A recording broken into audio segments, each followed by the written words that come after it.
வணக்கம். மீண்டும் தமிழக பாஜக தலைவராக அண்ணாமலை தேர்வு செய்யப்பட்டிருப்பதாகவும், நாளை அது குறித்த அறிவிப்பு வெளியாவதற்கான வாய்ப்புகள் அதிகம் இருப்பதாகவும் தகவல்கள் கிடைத்திருக்கிறது.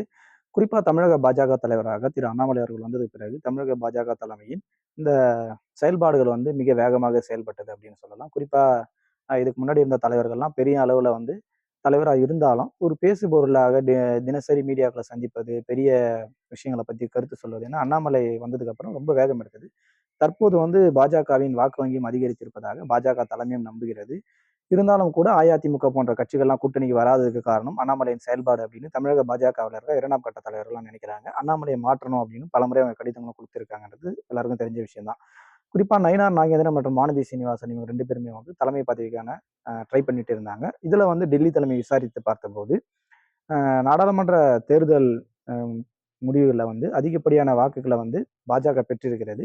அண்ணாமலை அவர்களுடைய முயற்சிக்கு நம்ம வழிவிட்டோம். இந்த சட்டமன்ற தேர்தலையும் அண்ணாமலையோட செயல்பாடுகளுக்கு ஒரு வாய்ப்பு அளித்து பார்க்கலாம் அப்படின்னு மோடி மற்றும் அமித்ஷா நம்புறாங்க.